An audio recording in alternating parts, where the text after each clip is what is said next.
If you're still teaching the same pigeon pose sequence you learned in your 200-hour training, this video is about to change everything.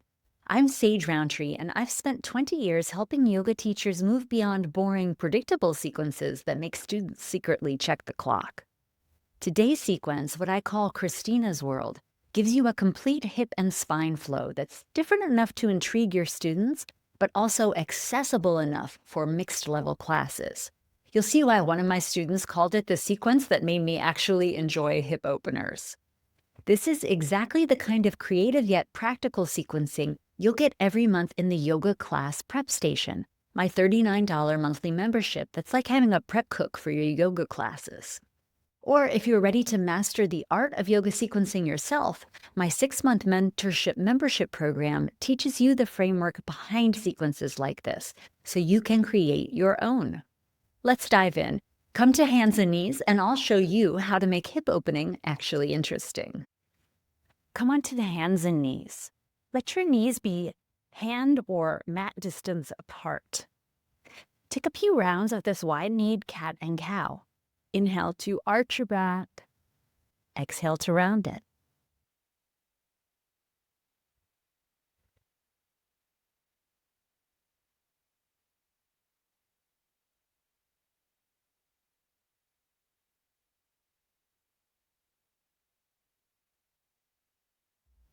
Now come to neutral back. Move your left knee over to meet your right knee.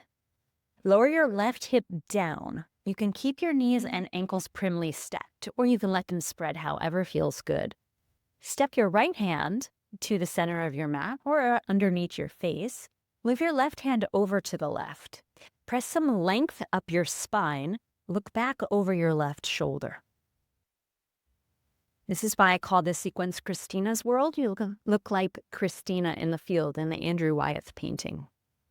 Now, you'll probably get the most sensation if you stay high here. You'll feel it in your left obliques. But if you'd like to come down slightly lower, you could bring your arms to a Sphinx pose arrangement, forearms parallel. You could stack your hands into a pillow for your forehead. You could even reach out to hug the floor with your right arm moving to the right and your left arm moving to the left. We'll be here for a little while. And if, as you continue to practice along with this video, you realize you'd like to stay even longer, you hold the power. It's called the pause button.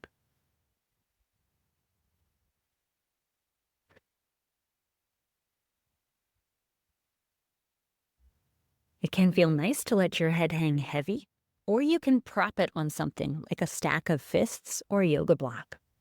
Let's take about 5 more breaths.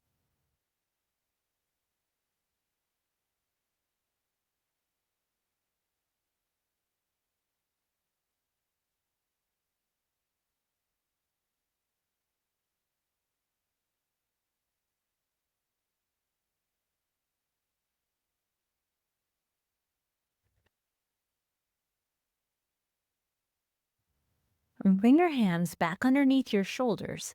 Come up to sit again on your left hip. Move your torso over to the right, and as you do, take your right knee near your left foot. If you're using the mat, your left shin is parallel with the long edge, and your right shin can be roughly parallel with the short edge, but feel free to arrange your legs however really suits your body best.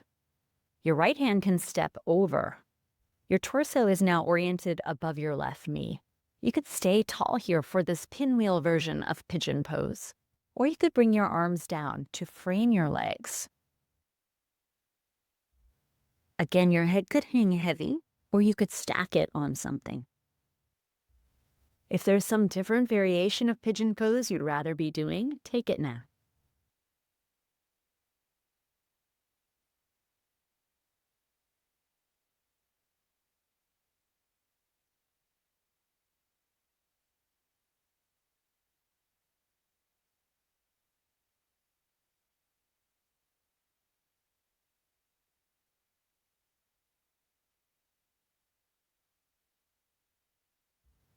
Let's stay about 5 more breaths, and if that's not enough, this is a good one for your pause button.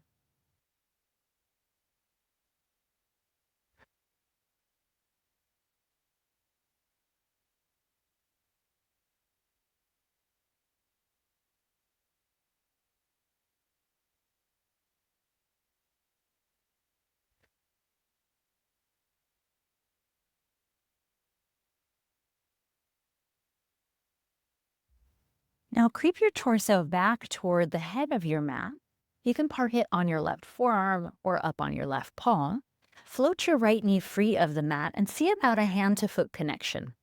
That might give you some room to come into a quad stretch with your knee free of the mat. This lets you internally rotate your leg to stretch your outer quads and externally rotate your leg to stretch your inner quads. If the hand to foot connection doesn't suit you or your knee, you can set the sole of your right foot down on the floor and press your knee away from center.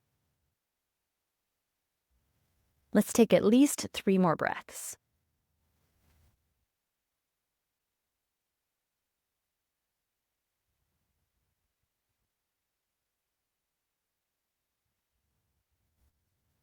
If this is still working for you, continue here, or you can return to the pinwheel legs.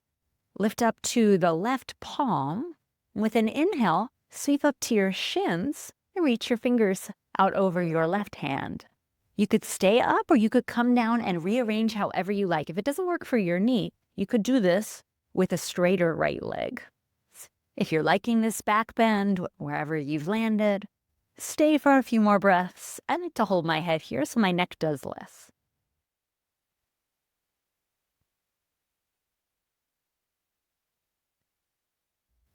In time, we'll lower hips back down to the mat, lift your torso up, stack your knees, push your hands against your mat as you lift your hips up. Separate your legs. You could come to child's pose or you can resume some cat and cow movements. Inhale to arch your spine and exhale to round it.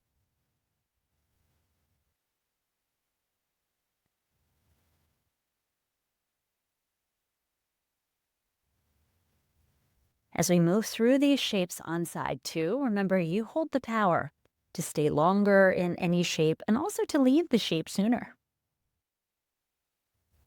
All right, from a neutral back, let's work both knees over to the left. Come to sit on your right hip. You can keep your knees and ankles stacked or let them spread. Left hand beneath your face, right hand beneath your right shoulder as you press your spine long. You might like to stay up here, looking back over your right shoulder. Here's where you'll get the most sensation for the right obliques. But there are also some fine choices around coming down to Sphinx arms, or stacked hands, or a pillow, or arms out to the sides.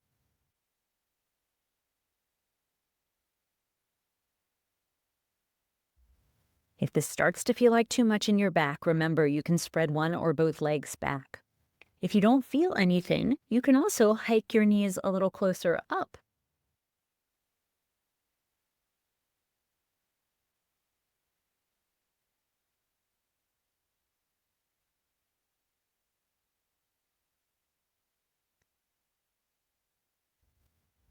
Stay another 5 breaths or so.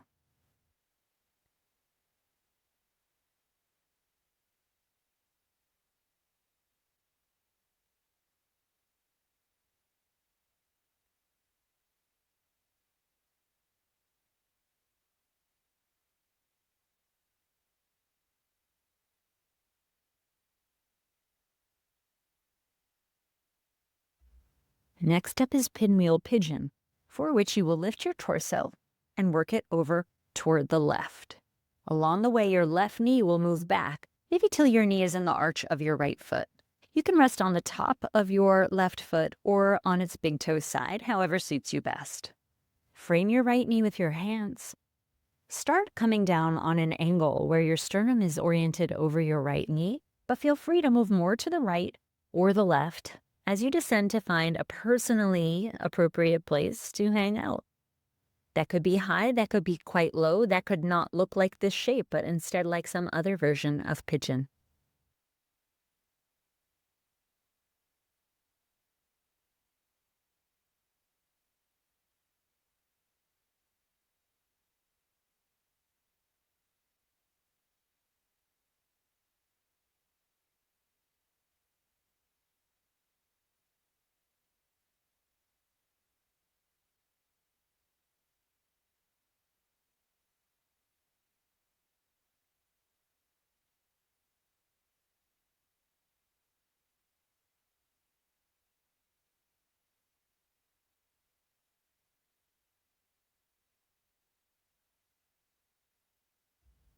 You can hold this shape to your heart's content.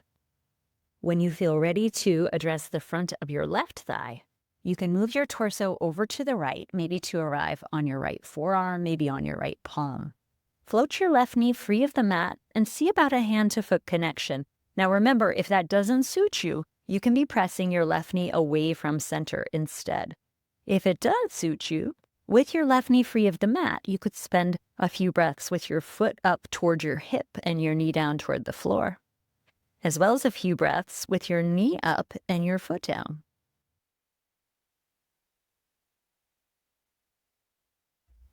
And stay another 3 breaths or so. If you'd like to forego the back bend, you can continue here. Or you can pinwheel your legs again, left knee near the arch of your right foot. Maybe your left toes point back here. Your right hand comes underneath your shoulder. Your left hand starts back. Then we inhale, roll up to the shins. You could stay exactly here. Or you could come down and reposition anyway at all and lift up again. If this isn't working for you, you might be able to get away with your left leg extended and simply propped up on your right shin. You also can hold your head or keep your arm free. This can feel like more of a back bend, more of a side bend, or it can always still be your glute stretch. Take another 2 breaths.